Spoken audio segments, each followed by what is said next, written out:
very important physical quantity. This is movement of inertia. We are going to study about movement of inertia. So it's a very interesting to study about movement of inertia. तो सवाल ये आता है कि हमें movement of inertia क्यों study करना है और मूवमेंट ऑफ इनर्शिया हम यदि स्टडी करेंगे तो क्या हमें मिलेगा। तो सबसे पहले हम दो चीज़ें इसके लिए डिस्कस करते हैं। हम एक स्ट्रेट लाइन लेते हैं और एक हम सर्कल लेते हैं। देखिए एक बॉडी यदि स्ट्रेट लाइन में चलती है तो उसको हम बोलते हैं लीनियर मोशन। ओके, हम इसको बोलते हैं लीनियर मोशन, मोशन अलोंग ए लाइन। ओके, और इस मोशन को हम बोलते हैं circular motion. Circular motion means motion of a body in a circle. Okay, अब जब एक बॉडी एक ए पॉइंट से दूसरे पॉइंट तक चलती है और अपना कुछ एक डिस्प्लेसमेंट डिस्टेंस कवर करती है तो हम उसको डिस्टेंस या डिस्प्लेसमेंट को हम एक्स से रिप्रेजेंट करते हैं। और रोटेशनल मोशन में सर्कल में जब वो मूव करती है तो हम उसको थीटा से रिप्रेजेंट करते हैं। और जब डिस्प्लेसमेंट चेंज होता है एक टर्म पैदा होती है वेलोसिटी, और उसको हम सर्कुलर मोशन में ओमेगा से रिप्रेजेंट करते हैं और दोनों के बीच में जो रिलेशन होता है वो होता है velocity is equal to r vector cross omega. ये हमने पढ़ा है। यदि हमारे पास यदि वेलोसिटी बदलती है तो उससे एक्सेलरेशन नाम की क्वांटिटी पैदा होती है, और सर्कुलर मोशन में उसको हम अल्फा से रिप्रेजेंट करते हैं और इन दोनों के बीच में रिलेशन होता है A is equal to R cross alpha. Okay, this is the relation. And then उसके बाद यदि हमारे पास एक्सेलरेशन को यदि मास से मल्टीप्लाई करते हैं तो यहाँ फोर्स बनता है और यहाँ एक क्वांटिटी क्रिएट होती है, उसको हम टॉर्क बोलते हैं। और इन दोनों के बीच का रिलेशन होता है torque is equal to r vector cross F vector. और उसके बाद हमारे पास यदि Newton second law of motion को हमने पढ़ना हो तो उसमें हम लिखते हैं इसको टोटल मोशन होता है बॉडी बोलते हैं, लीनियर मोमेंटम, और यहाँ द टर्म होती है एंगुलर मोमेंटम। और इन दोनों के बीच में रिलेशन होता है L vector is equal to r vector cross p vector. सवाल हमारे पास कि हमने इतनी टर्म्स पढ़ी है, हमारे पास हर जगह यदि हमारे पास एक लीनियर मोशन में एक टर्म अवेलेबल है तो उसके कॉरस्पॉन्डिंग हमारे पास एंगुलर मोशन या सर्कुलर मोशन के लिए भी टर्म अवेलेबल है। सवाल ये है लीनियर मोशन में हम पढ़ते हैं यहाँ mass F is equal to M A यहाँ लिखते हैं, तो यहाँ फिर इसकी जगह क्या लिखा जाएगा ये क्वेश्चन है। So but is the role of mass, but is the सवाल ये है what is the role of mass in circular motion। यदि हमने इतनी चीज़ों को लीनियर मोशन के जो फिजिकल पैरामीटर्स हैं, फिजिकल क्वांटिटीज़ हैं, उनको हमने एंगुलर मोशन में रिप्रेजेंट कर दिया, तो सवाल हमारा ये है कि लीनियर मोशन में जब हम मास को एम से रिप्रेजेंट करते हैं तो सर्कुलर मोशन में यहाँ वो कौन सी क्वांटिटी है जो मास की जगह लेगी। इस सवाल का जवाब देने के लिए हम अगले पेज पर चलते हैं। और अगले पेज पर हम एक कॉन्सेप्ट पढ़ने की कोशिश करते हैं, kinetic energy. Kinetic energy of rotational motion, kinetic energy of rotational motion, इसको हम पढ़ने की कोशिश करते हैं। फिर हम सोचते हैं कि क्या चीज़ बाहर निकल के आती है। Kinetic energy of A rotational motion, एक रिजिड बॉडी जो है वो रोटेट करती है। उदाहरण के लिए हम यहाँ से आपको उदाहरण देते हैं कि इस आप डायग्राम के ऊपर हम देखें, हम फिगर नंबर इसको 1 कह देते हैं, this is figure number 1।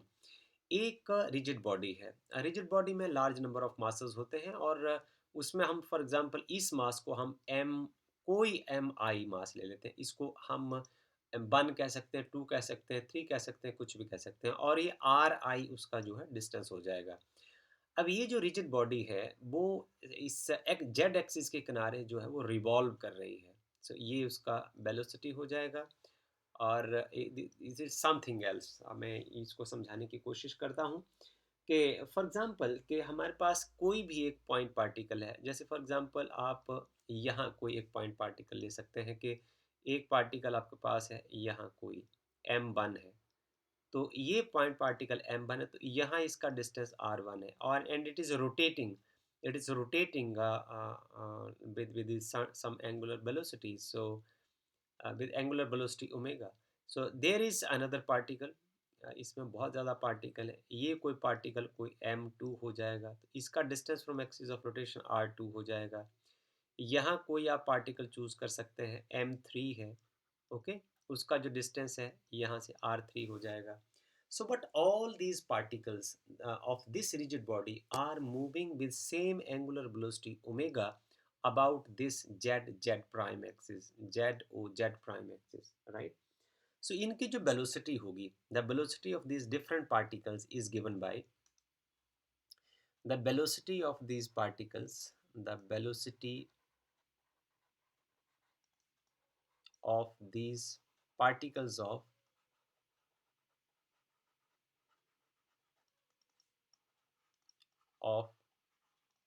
Rigid body, इनकी वेलोसिटी कितनी हो जाएगी? देखिए इसको मैं लिख सकता हूँ V I is equal to r I omega. इसका कारण ये है कि अब आप इसका मीनिंग समझें, जो वी आई का मतलब आपके पास एन नंबर ऑफ पार्टिकल हैं, तो इसका मतलब क्या हुआ, पहले पार्टिकल की होगी v one is equal to r one omega, दूसरे पार्टिकल की होगी v two is equal to r two omega, तीसरे पार्टिकल की होगी V3 is equal to R3 omega, और इसी तरीके से nth पार्टिकल की हो जाएगी Vn is equal to Rn omega. हम यदि चाहें कि इसी तरीके से हर पार्टिकल की यदि हमने काइनेटिक एनर्जी निकालनी हो, then kinetic energy of the particles of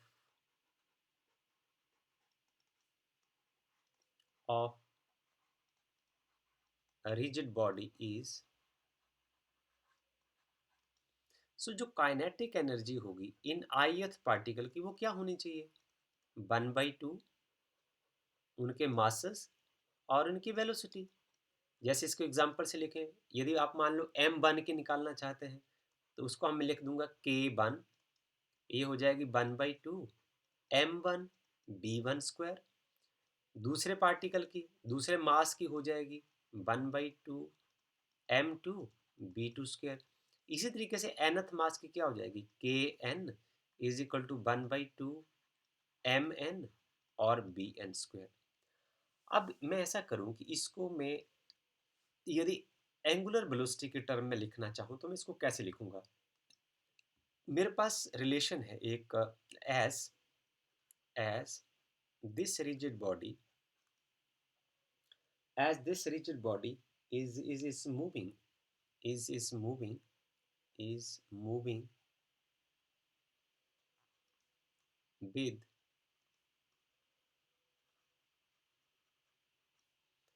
angular velocity omega, ठीक है, and all the particles have same, all the particles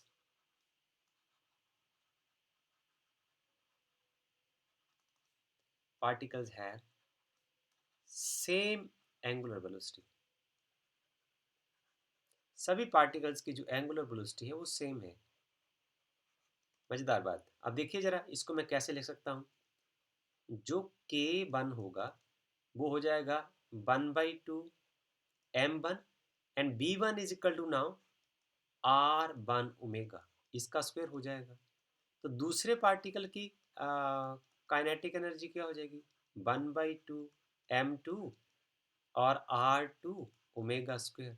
इसी तरीके से जो nth पार्टिकल होगा उसकी काइनेटिक एनर्जी क्या हो जाएगी, 1/2 mn और rn ओमेगा का स्क्वायर हो जाएगा।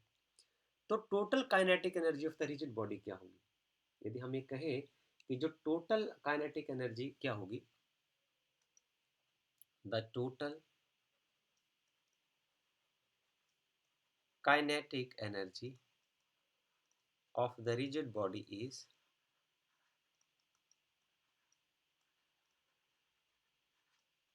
वो क्या हो जाएगी, total kinetic energy of the rigid body is the sum of all these kinetic energies. ठीक है, इसको हम ऐसे लिख देंगे 1/2, इसको आप बाहर निकाल सकते हैं, and this is equal to I is equal to 1 से लेके n तक, ये सब जुड़ जाएंगी आपस में, all these will add up. और यहाँ हम लिख सकते हैं m I R i square, इसको आप लिख सकते हैं एम आई आर आई, ये ब्रैकेट खुलेगा स्क्वायर और ओमेगा स्क्वायर। तो ओमेगा के साथ आई नहीं है, मतलब सभी पार्टिकल की एंगुलर वेलोसिटी कांस्टेंट है, तो इसको आप बाहर निकाल सकते हैं। मैं इसको लिख दूं ओमेगा स्क्वायर बाई 2, हमारे पास अंतर बचेगा I is equal to 1 any number n M I R I का square. You are left with this term, this is very interesting. ये टर्म जो है वो बड़ी इंपॉर्टेंट है और इंटरेस्टिंग है। इस टर्म को हम एक नया नाम देंगे, दिस न्यू पैरामीटर, ये this characterise the rigid body. अब देखिए इसमें क्या क्या चीजें आई है। इसमें एक आ रहा मास m1 m2 m3 m4 m1, जितने भी मासेस से रिजिड बॉडी बनी है, एक तो मास आ रहा है। दूसरा, ये मासेस एक्सिस ऑफ रोटेशन से कितने दूर है, देखिए m1 r1 दूर है, m2 r2 दूर है, m3 r3 दूर है, कोई m4 जो है आप यहाँ ले सकते हैं, कोई m4 जो है वो r4 दूर है, इसका पोजीशन वेक्टर है। तो it characterise the rigid body, ये रिजिड बॉडी को डिफाइन करता है, ये जो पैरामीटर है ये रिजिड बॉडी को डिफाइन करता है। सो इस पैरामीटर को हम बोलेंगे movement of inertia. This parameter here, हम यहाँ लिखें हियर, यहाँ हम लिख देते हैं हियर आई, इस पैरामीटर को हम मूवमेंट ऑफ इनर्शिया कहेंगे। तो मूवमेंट ऑफ इनर्शिया क्या हो जाएगा, I is equal to 1 any number n M I और आर आई का square.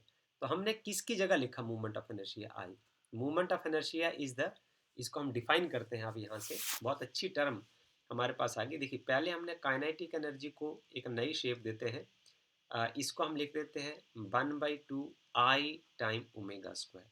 Is very very interesting to do it, इसको समझना और करना बड़ा मज़ेदार चीज़ है। हमने आई किसकी जगह लिखा, देखिए अब आई क्या हुआ, वेयर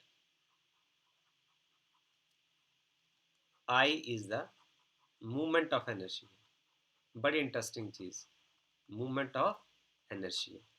अब यहां से हम मूवमेंट ऑफ एनर्जी को डिफाइन करते हैं। तो मैंने आई लिखा किसकी जगह था, जरा हम इसको देखते हैं। आई मैंने लिखा था m1 r1 square plus m2 r2 square. इसको खोल के ऐसे बनेगा, तीसरी बार आई की जगह आप 3 भर दीजिए, r3 square plus so and so on mn r n square. तो मूवमेंट ऑफ इनर्शिया क्या हुआ, movement of inertia is defined as the, it is the sum of, it is the sum of, किस किस का सम है, the product of mass and its square of distance from axis of rotation. इसकी definition हम लिखते हैं कुछ इस तरीके से, this is I, moment of inertia. I is now m1 r1 square plus m2 r2 square plus m3 r3 square plus so and so on mn rn square. So हम इसकी कुछ डेफिनेशन कुछ इस तरीके से लिखना चाहेंगे, define movement of inertia. So the movement of inertia of is a rotational inertia. Movement of inertia of a body is defined as the movement of inertia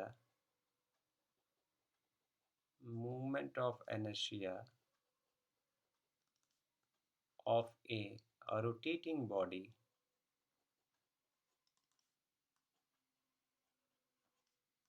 is defined as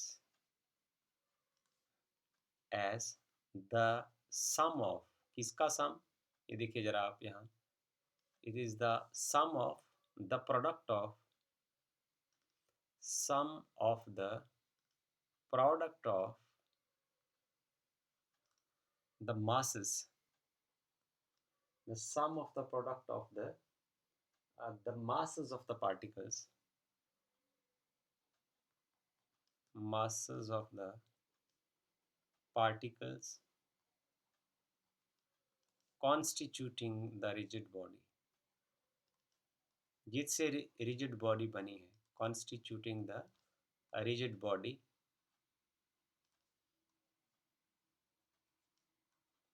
and square of distance square of distance from the axis of rotation. जिस axis के किनारे वो masses घूम रहे हैं उस distance का square होगा. सो आई इज रफली equal to m I is equal to m r square.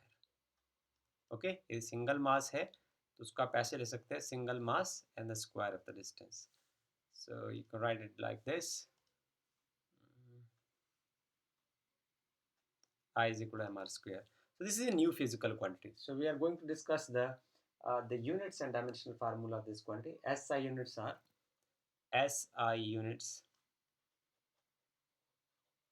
क्या होंगे? SI units of movement of inertia are, देखिए इसके mass is in kilogram and the distance is in meter. This is a kilogram meter square. Okay, and the CGS units क्या हो जाएंगे? CGS units क्या होंगे?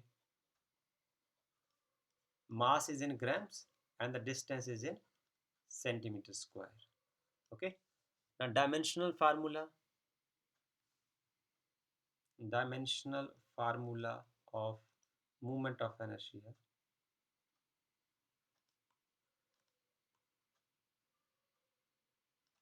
Okay, I is equal to मास को आप लिख देंगे m से और डिस्टेंस को आप लिख देंगे L2 से. टाइम का फैक्टर है नहीं, so these are m L2 T0. So this is the dimensional formula of the quantity movement of inertia. So very interesting part of this is that अब हम यदि चलें तो हम बात कर रहे थे कि जो एक लीनियर मोशन, हम बात कर रहे थे लीनियर मोशन और सर्कुलर मोशन की. तो लीनियर मोशन में एक बॉडी जो है वो स्ट्रेट लाइन में चलती है और जो सर्कुलर मोशन में एक बॉडी जो है वो सर्कल में घूमती है.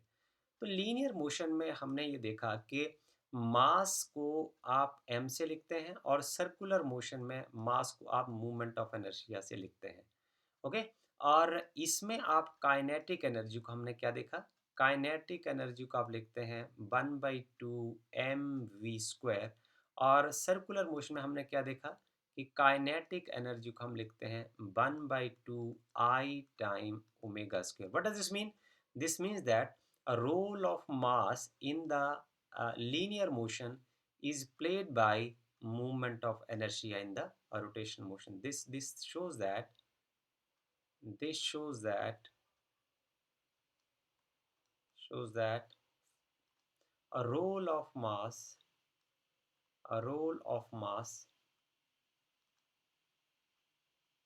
mass in linear motion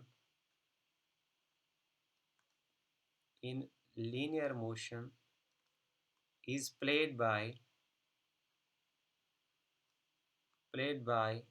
movement of inertia that is I is equal to mr square in a rotational motion.